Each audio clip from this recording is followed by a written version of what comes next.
Welcome to Legion Builds, where I guide you on how to bring your favorite fictional characters into Dungeons & Dragons. This video and all my content is made possible by my Patreon supporters, and it's dedicated to everyone who subscribes to my channel. You're all the reasons why this keeps going. Join the Legion today at patreon.com/63rdlegion for free and help decide next week's new character. Joining my paid tiers allows you early access to my content, a shout out in my videos, homebrew D&D items for your games, and a chance to play some D&D in the Patreon community. We now have a Discord. It's just getting started, but we have some future plans coming, like events for Discord members and Patreon members.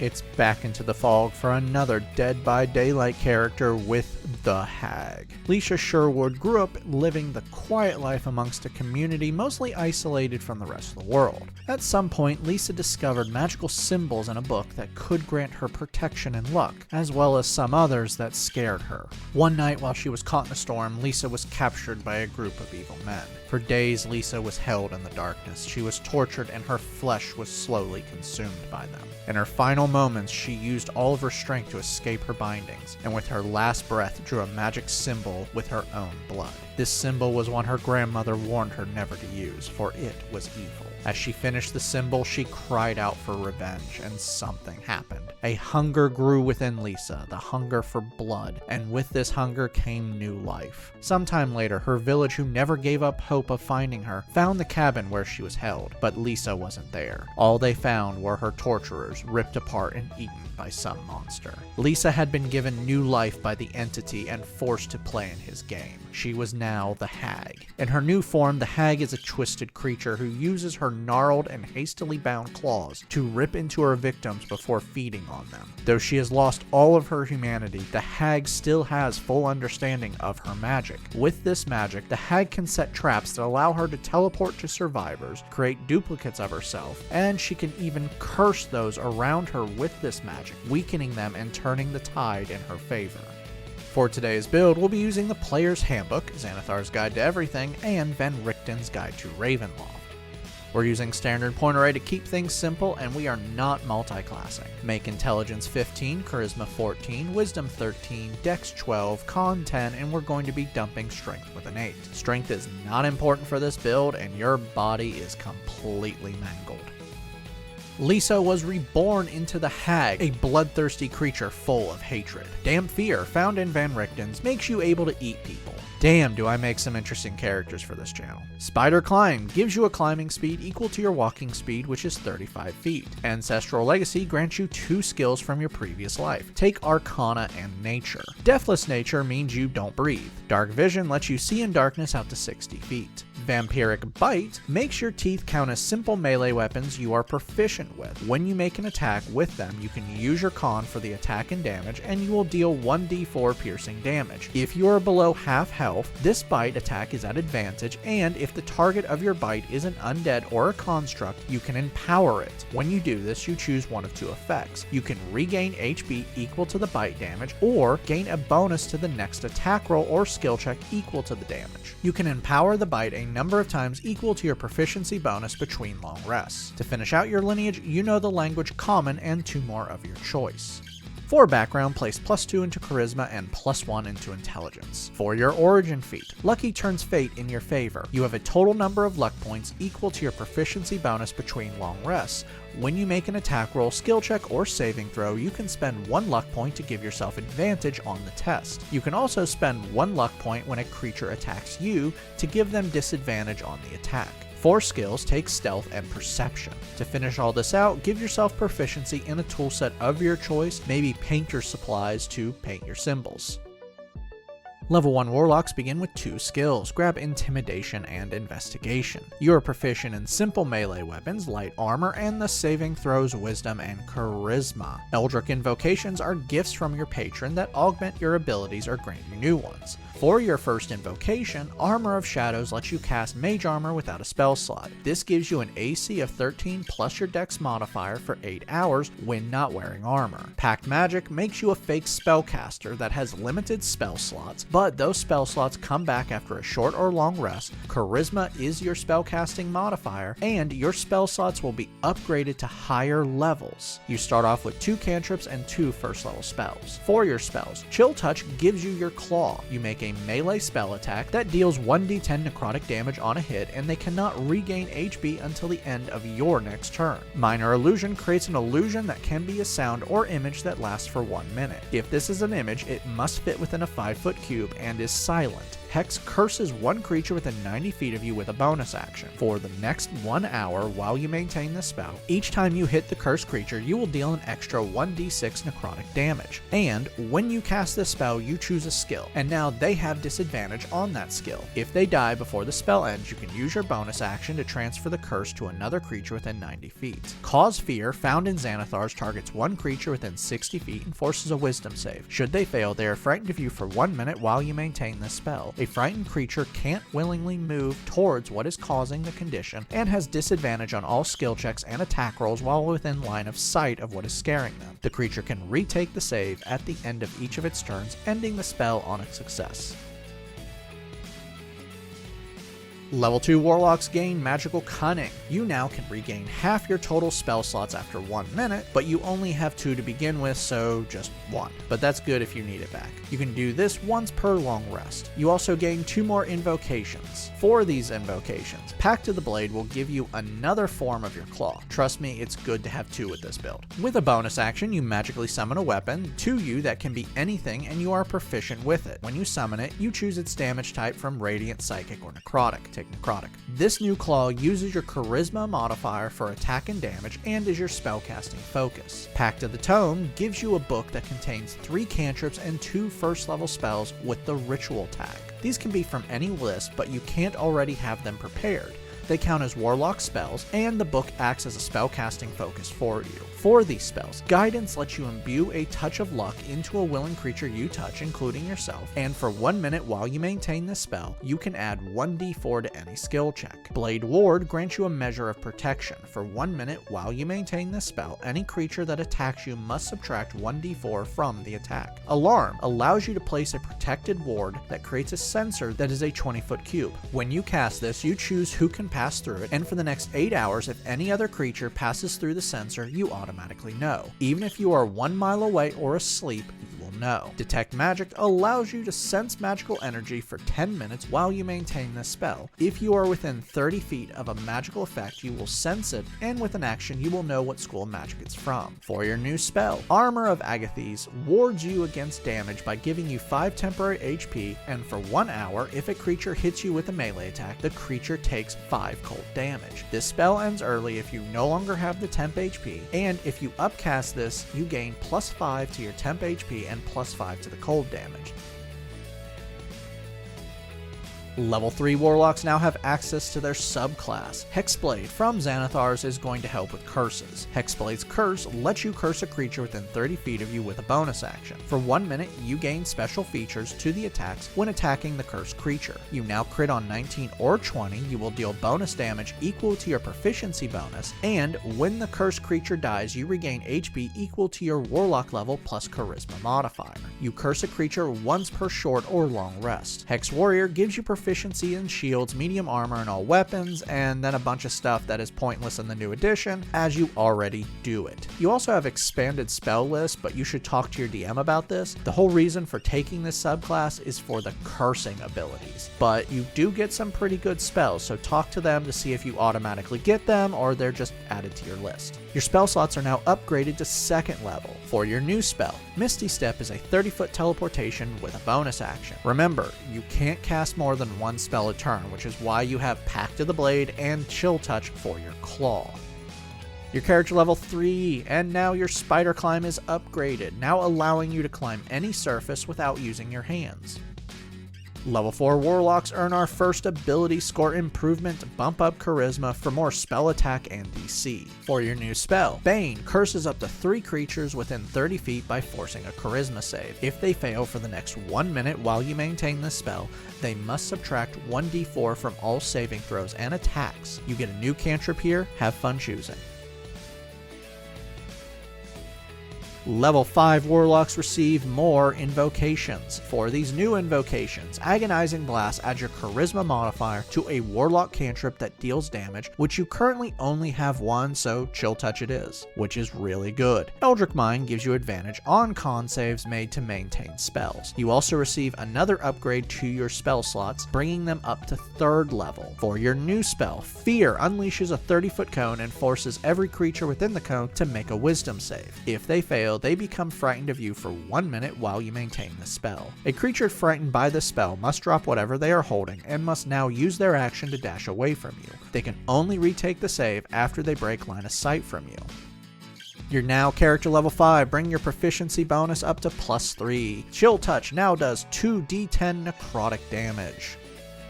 Level 6 Hexblade Warlocks learn Accused Spectre, which really isn't you, but who cares. Now when you slay a humanoid, you can trap their spirit into your service. It uses the stats of a Spectre, but gains temporary HP equal to half your Warlock level, and bonus to attack equal to your Charisma modifier. It obeys your commands and remains in your service till you finish your next long rest. You can do this once per turn. For your new spell, Major Image creates an illusion within a 20-foot cube out to 120 feet from you for 10 minutes while you maintain the spell. While you're within range of the spell, you can use your action to make the illusion move. Level 7 Warlocks gain another invocation. For this invocation, Relentless Hex found in Xanathar's bonds you with the target of your Hex spell and your Hexblade's curse. As a bonus action, you can teleport up to 30 feet to be within 5 feet of the cursed creature, but you must be able to see them. You also gain 4th level spells. For your new spell, Vampiric Touch is a melee spell attack that deals 3d6 necrotic damage, and then you heal yourself half the necrotic damage. You can maintain this spell for 1 minute and make the spell attack each turn. Level 8 Warlocks earn another ability score improvement to cap off Charisma. For your new spell, Dimension Door is a 500-foot teleportation to a place you can see, describe, or visualize. If you teleport into something, you take 4d6 force damage and the spell fails. Level 9 Warlocks receive Contact Patron. You learn the spell Contact Other Plane and can cast without a spell slot once per long rest. This allows you to contact another plane of existence and speak to an all-powerful being. You can ask this being questions for 1 minute and get answers like yes, no, maybe, and such. This is the thing though, this spell might not work and can cause 6d6 psychic damage and incapacitate you for 8 hours if you fail a save. Good news, if you cast it using this feature without a spell slot, you auto pass the save. You also have your spell slots upgraded to 5th level, which is the highest you can go. For your new spell, Mislead turns you invisible for up to 1 hour while you maintain the spell and creates an illusion of you when you vanish. While it's active, you can control it with an action and even see through it to hide the fact that you're no longer there. If you cast another spell, attack, or deal damage, this one ends. You're now character level 9, bring your proficiency bonus up to +4. Level 10 Hexblade Warlocks gain Armor of Hexes. Now, if the target of your Hexblade's curse attacks you, you can use your reaction to roll a d6. On a 4 or higher, the attack automatically misses you regardless of what the attack roll was. You get your final cantrip here, have fun choosing. Level 11 Warlocks learn their first Mystic Arcanum. These are free spells above level 5 that you can cast once per long rest without a spell slot. This Arcanum is at 6th level. For your Arcanum, Eyebite curses a creature within 60 feet for 1 minute while you maintain this spell. Each turn the spell is active, you target a creature within range and force a wisdom save. If they fail, they suffer one of 3 effects of your choice while the spell is active, but if they pass, you cannot attempt to curse them with this spell again. For these effects, the target falls unconscious till someone takes their action to wake them or damage them. They gain the poison condition, which gives them disadvantage on all skill checks and attack rolls, or they become frightened of you and must use their actions to dash away from you, only losing this condition if they are 60 feet from you and can no longer see you. Also good news, you now have 3 spell slots. For your new spell, Far Step is a 60-foot teleportation that you can make with a bonus action, and you can maintain this spell for 1 minute, teleporting each turn with a bonus action. You've reached character level 11. Chill Touch now deals 3d10 necrotic damage. Level 12 Warlocks earn another ability score improvement, place this into Intelligence. For your new invocation, Life Drinker adds 1d6 damage to your packed weapon that can be radiant, necrotic, or psychic damage. You can then expend a hit dice to regain HP equal to the roll plus your con modifier, which you have 0 in that, so it's just gonna be a straight roll.